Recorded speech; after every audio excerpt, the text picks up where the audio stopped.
हाँ जी, तो स्टूडेंट्स ये रही हमारी प्रॉब्लम नंबर 2.4 जिसमें वो कह रहा है कि डिज़ाइन करें एक single phase half wave controlled rectifier को to produce an average output voltage, जो कि हमारे पास है आउटपुट वोल्टेज की एवरेज यानी जनरेट करे कितनी 100 वोल्ट तक। तो वी नॉट एवरेज हमें गिवन है, ठीक है जी, इज़ इक्वल टू 100 वोल्ट।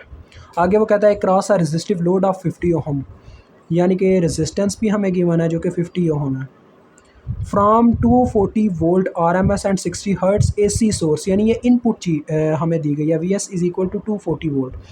अब ये सब चीज़ें मैंने आपको बता रखी हुई हैं कि डिज़ाइन में हमेशा हमें आउटपुट पहले ही बता दी जाती है और इनपुट के बारे में भी बता दिया जाता है कि इतनी चीज़ से मुझे ये चीज़ इतनी बनानी है, आपने मुझे इसके बीच का जो रास्ता है वो कवर करके देना है। दिस इज़ कॉल्ड डिज़ाइन, ठीक है। तो ये भी हमसे यही चीज़ें मांग रहा है। आगे वो कहता है आपने डिटरमाइन क्या करना है, आपने पावर अब्जॉर्ब बाय रेजिस्टर, यानी कि रेजिस्टर कितनी पावर खाएगा ये उसको बताना है और पावर फैक्टर बताना है इस डिवाइस का, ठीक है।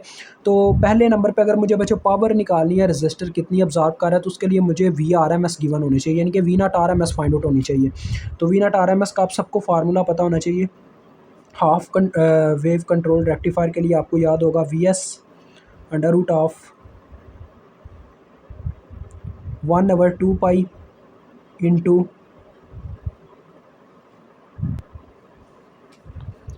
यहाँ पे हमारे पास पाई माइनस अल्फ़ा और साथ में होता है साइन 2 अल्फ़ा डिवाइडेड बाय 2, ठीक है जी। ये हमारे पास इसका फार्मूला है।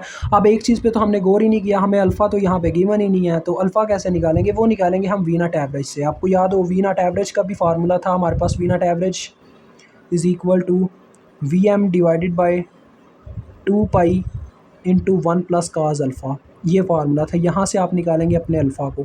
तो देखो बच्चों, ये मैंने प्रीवियस एग्जांपल में आपको सारा हल करके दिखाया, बस यहाँ पे फ़र्क क्या आ गया, यहाँ पे 2 साथ में आ गया। तो यार ये आप कर सकते हो। अल्फ़ा का फार्मूला बनता है कॉज इनवर्स इनटू, देखो होगा क्या, पहले ये 2 पाई इधर जाके मल्टीप्लाई होगा इसके साथ, यानी आ जाएगा 2 पाई साथ में वी नॉट एवरेज की वैल्यू जो कि कितनी है आप सबके सामने है 100, ठीक है। और बटे में आज आया होगा, देखो ये पहले दोनों उलट के उधर गए, यानी ये इधर मल्टीप्लाई हो रहा था और ये इधर डिवाइड हो रहा था, ये उधर जाके मल्टीप्लाई हो जाएगा 2 पाई और ये डिवाइड हो जाएगा, ठीक है, ऐसे ही हुआ ना। तो बटे में VM था, VM की वैल्यू हम कैसे पता करते हैं, VM की वैल्यू होती है under root 2 times of VS। तो ये मैं आपको बताता होता हूँ हर क्वेश्चन में कि पहले ही VM निकाल के रख लें, तो इस दफ़ा नहीं निकाली VM। अगर बच्चों हम मल्टीप्लाई देते हैं अंडर रूट 2 को 240 से, तो कितना आ जाएगा 240 मल्टीप्लाई बाय अंडर रूट 2, ये देखो ये 339.4, यानी इतने वोल्ट है हमारे पास ये। तो ये नीचे वैल्यू आ गई इसकी 339.4 और साथ में देखो ये 1, पहले 1 प्लस काज अल्फ़ा इधर रह चुका हुआ था, तो 1 उधर जाके माइनस हो गया इस टर्म में से, ये जो हमारे पास बनी हुई थी इसमें से -1 हुआ और बाद में काज अल्फ़ा रह गया, तो काज इन्वर्स दूसरी जानिब जाके हो गया, तो ये आपके पास अल्फ़ा का फार्मूला बन गया। देखिए सारा रिपीट भी आप लोगों के लिए कर दिया। तो इसको जब हम सॉल्व करते हैं तो हमारे पास देखते हैं आंसर क्या आता है।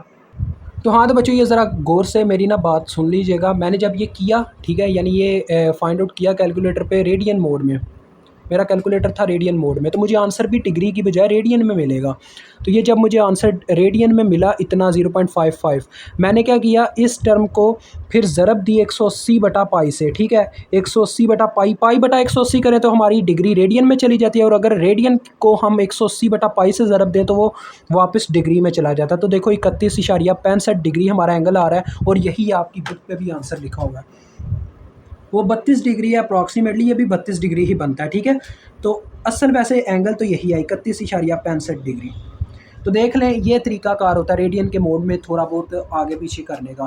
तो अब आप इसमें देखें वैल्यूज़ बच्चों आप डायरेक्ट पुट कर सकते हो, यार इतनी आपके पास है क्या ने जहानत, आप इसमें सारी वैल्यूज़ पुट करें। VS की पहले वैल्यू पुट करते हैं। VS की हमारे पास वैल्यू कितनी है 240, ठीक है, 240 under root of 1 divided by 2 pi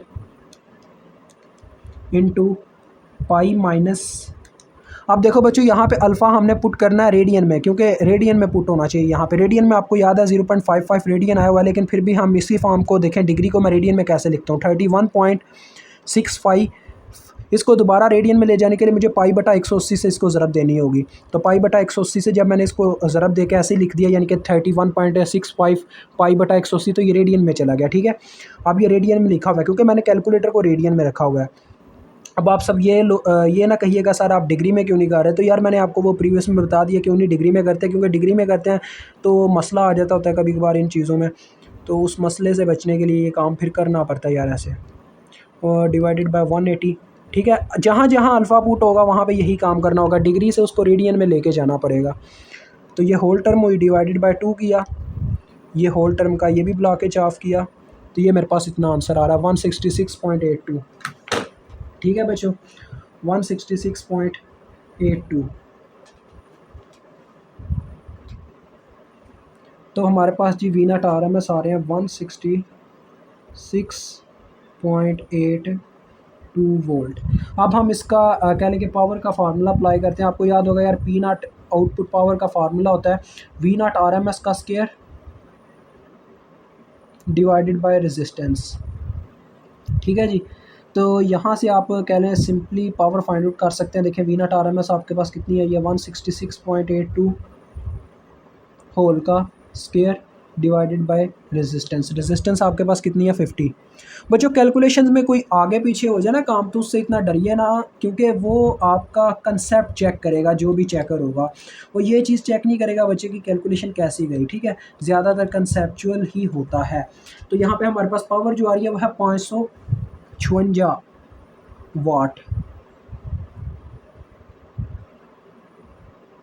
okay हो गया, ये पावर आ गई। दूसरे नंबर पे उसने पावर फैक्टर पूछा था, तो पावर फैक्टर को मालूम करने का क्या तरीकाकार होता है मैंने आपको बताया होगा, सिंपल सी बात है। ऊपर आप आउटपुट पावर रखो, नीचे वी एस आई एस को मल्टीप्लाई दो, तो आपके पास आ जाएगा। तो वी एस आई एस आपको पता होना चाहिए। अब यहाँ पे क्या है, वी एस की वैल्यू भी है हमारे पास और करंट का वैल्यू। तो ये आ गया हमारे पास वी एस और साथ में आ गया आई एस। और बच्चों देखें आई एस को कैसे निकाल सकते हैं, मैंने आपको बताया हुआ है कि ज़्यादातर केसेस में हमारे पास ये जो जितने भी हमारे पास हैं, ये क्या नाम है फेजेस में रेक्टिफायर्स, इनमें आई एस और आई एल आपस में बराबर होती हैं। तो लिहाजा I S is equal to output current, ये असल में इसका मकसद है।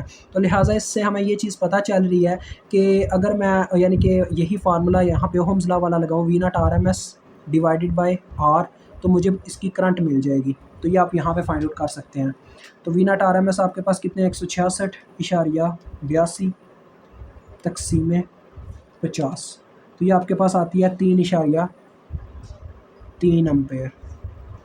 अब इसका इस्तेमाल आप कर सकते हैं यहाँ पे। पी नॉट आपके पास कितनी है जी 556.6 और बटे में वोल्टेज आपके पास वी एस कितने हैं 240 ज़रबे 3.3।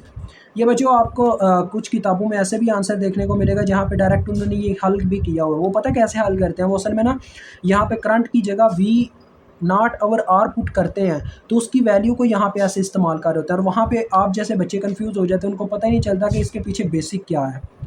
तो बेसिक वो हायर लेवल पे हल कर रहे होते हैं और आप बेसिक पे होते हैं, जिसकी वजह से मार्क खा जाता है। ये आता है 0.703। तो ये हमारा पावर फैक्टर भी, अगर यहाँ पे ये क्वेश्चन सॉल्व होता, मुझे उम्मीद है आपको समझ आ गई होगी।